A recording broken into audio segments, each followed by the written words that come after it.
The deadline in this sector for voluntary presentation at the experimental center is 6 o'clock. You're supposed to be an artist. Use your imagination. Oh, thanks a lot. I'm all out. What's happening, everybody?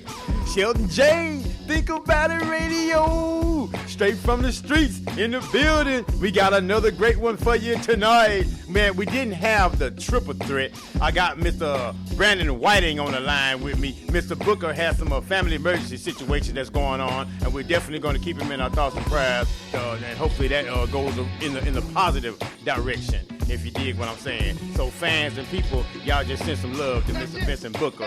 Mr. Brandon Whitting, I want to thank you for your time tonight, my brother. How you doing, man?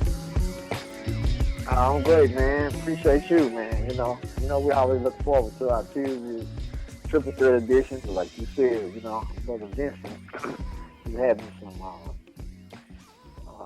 a family emergency. So we're gonna put him in our prayers, and we'll talk and keep it, hold it down for him. His presence is felt. So definitely, yes, man. It is all to the good. Do you have a good week so far, my brother? Oh, yes, sir. It's all good, man. It's all gravy, bro. It's all good. It's all we need is a biscuit to sop it up, huh? It's just so gravy. Just so gravy. Man, yes, Popeye Tuesday, huh? Yes, sir. 99-cent player. Well, $1.29 and some change, because you got to get that jalapeno. Yeah, they'll text too, man. Yeah. Everything is taxed. Everything is taxed, right. Man. That is crazy. Right. Man, right real quick, public service announcement. Tonight's show, we're talking about spirituality, why people believe what they believe, why do they not believe what they believe. This is nowhere an attack of what anyone believes, what anyone practices, what anyone holds near and dear to them. So as we share information and have discussions about it, you'll hear us go back and forth, but this is no way to discourage or disparage or to make anyone feel any kind of way. These are the opinions of Think About It Radio and Straight from the Streets, Mr. Shelton J. and Mr. Brandon Whiting. This is all. And we're just going to express our opinions and our thoughts based upon some things that we know are serious. But again, in order to get some answers, we got to have some serious conversations. Can you dig it? So, with that being said, getting into spirituality, slash religion, slash belief, slash dogma, why a person believes what they believe, why do a person decide not to believe the way they believe? And as you will hear as this conversation, we'll see that people will have compelling arguments, right, for both sides. Right. But who really knows what the answer is? And so hopefully on tonight, straight from the street, me and Mr. White, and we can chop it up, and then we can clear some things up for ourselves, and then hopefully for you guys as well. And so we want to just thank y'all for tuning in and chopping up with us. Mr. Whiting, in the realm of spirituality, right, and you see different people talking everything, and people have different beliefs, and how do you do? Let me ask you this. Do you feel it divides and confuses more than anything, or do you feel like it's doing exactly, its purpose, I guess, that it's designed for? Man, I feel like in a lot of ways it divides because I think that it divides on the basis of people's understanding, of things. So, I think that's really what the division is. Not so much the religion itself, but the religion really is to bring people together and see the beauty in humanity, period, no matter what you profess to believe in. But I think people ideas, in this religion also means divine, but I think that's what your understanding and that's passed down, and your concept of how you view things, which have been passed down, can divide you. You're definitely so right. Speak, so. It's definitely like a sensitive subject, right? Because someone we take the Bible, right now. You read a scripture out of it, and I'll read something out of it, and I can get a totally different interpretation out of what was read and what was put into it, and you can get totally different. And then say that we're preachers, right? Say that we're preachers and pastors, and we lead it with churches. And now I teach that what I read and my concept of what I believe, and I preach that to my congregation. You read it. Right. You get your concept. You preach to your congregation. Does it make mine right or wrong? Or does it make it all wrong? Because as we talked about before, those books of the Bible came down to a vote. The Nicene Council and all that. So are we both wrong for having that conversation? Because are we speaking even valid information? You see what I'm saying? Right. And then I think also, you're right. It goes back to perception, you know. And then we're dealing with, as far as scripture, do we have the original language? You know, because if we knew the original language, maybe that would, you know, stop a lot of interpretation from how we interpreted things on our own. So a lot of times we can only interpret things as far as we can see it, you know. So, and then, and what you're saying that though, how can you trust it? Right. And that's okay. And then that brings up another issue, like yes, sir. Say. And it goes back, because I hear a lot of people say, well, I'm led by the Spirit and, you know, different things of this nature, and it's not to knock them. But the whole point is, how do I know? You know? How do you know? I mean, how do I know you're led by the Spirit, you know? Because I can say, which Spirit is leading? Sheldon say he led by the Spirit, interpret something this way, and I can say I'm led by the Spirit, interpret this way. So yes, who's right and who's wrong? You know? Exactly. I mean, it goes back to what you said.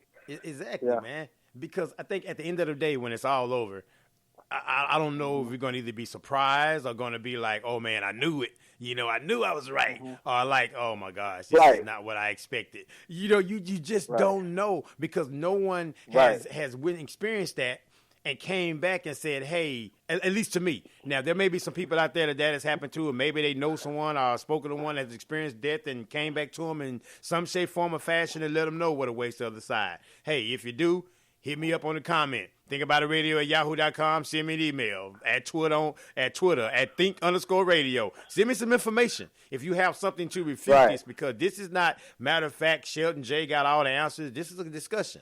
This is what we think about. Right. So again, though, man, it's like at the end of the day, we're going to realize, okay, well, and then you have some people have the argument or the conversation. Well, I'd rather have chosen a good life with morals and value and be wrong, right?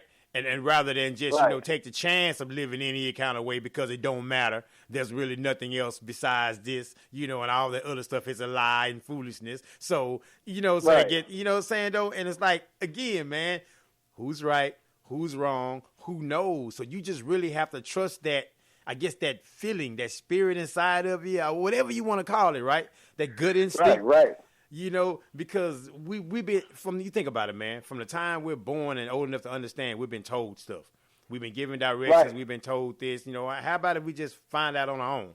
And if you find out, and if what I find out doesn't agree with what you find out, again, how do we debate our facts, right? Right. I don't know, man. It's just the more you go ahead. Nah, I'm listening to you, bro.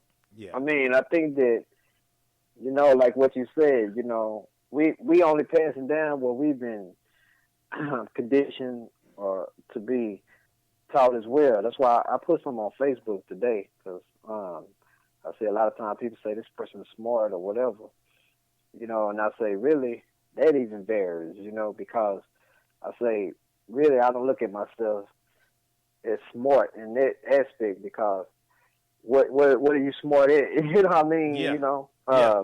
That's kind of opinion. I say, really making the connection with things. And I think that, thought provoking.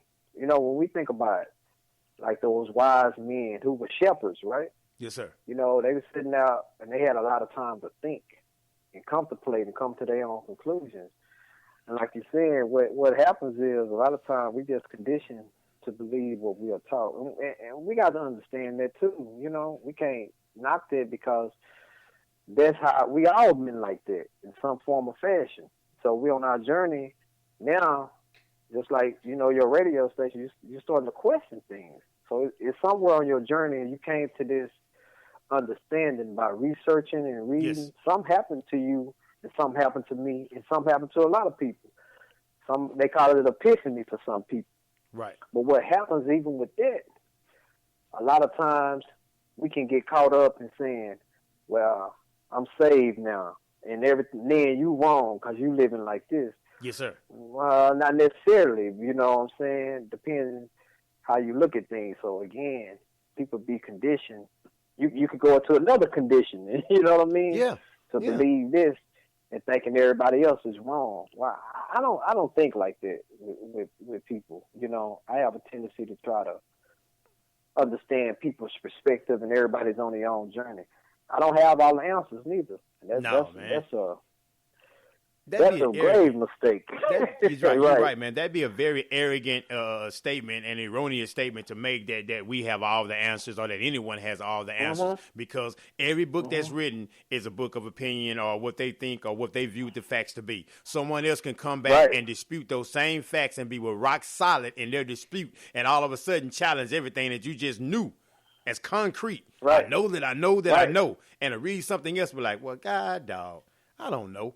That contradicts everything and can be very valid. I spoke with an atheist today, right? And she was valid in some of her points and some of her views and what she was saying. Well, why is this and why is that? And it comes from and then she was saying, well, God didn't create people. It came just nature and science and all that kind of stuff. But as I told her, something started that.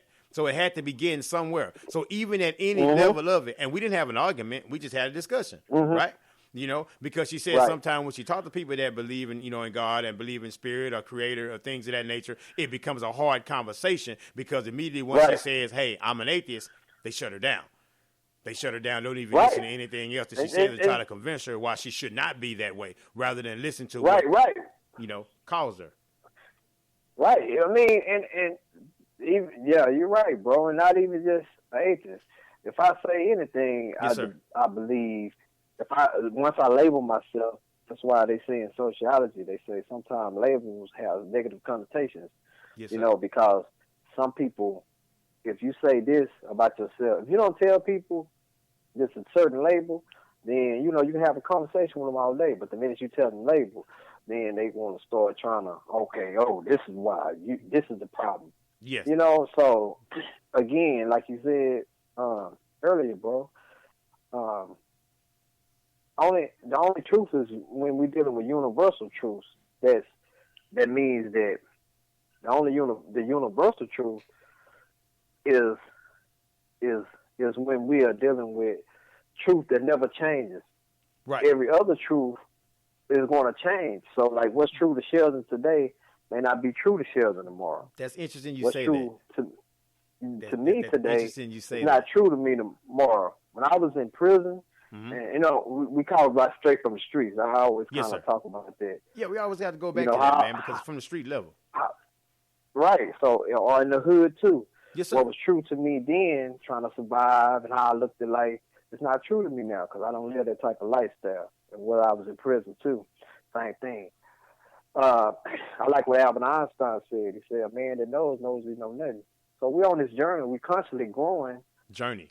Things around us ain't, it's some things changing in the environment, but really we're changing. So how we looked at stuff when we was 20, we don't look at it like we look totally at it now. Different. So, totally different. You have to change. I think change is necessary for growth. Right. Because if you want to, like I say, if you plant some seeds, right, you go plant you some greens right now. If it doesn't change to actual greens and it's from a seed, then you got nothing. You can't eat off of that. You get no production from that. Right. So I think change is necessary in order for the growth. And once you change, you'll see that growth. And then all of a sudden, as you say, things that you should just really hang on to as important. Take it or leave it. Because you're on a different level, because like you say, your path, your journey, your likes are changing. Your desires are changing. What you consider important are changing. Your priorities are changing. So I think that's important for everyone to take that. And so as you say, as we talked about earlier, though, man, about seeing things from other people's perspective, that's a huge sign of growth and maturity, because you're not shutting them down immediately because they're not lining up with what you're saying. They're not believing what you believe in. They're not doing what you're doing. You're giving them an opportunity to be themselves, just like you want the opportunity to be yourself.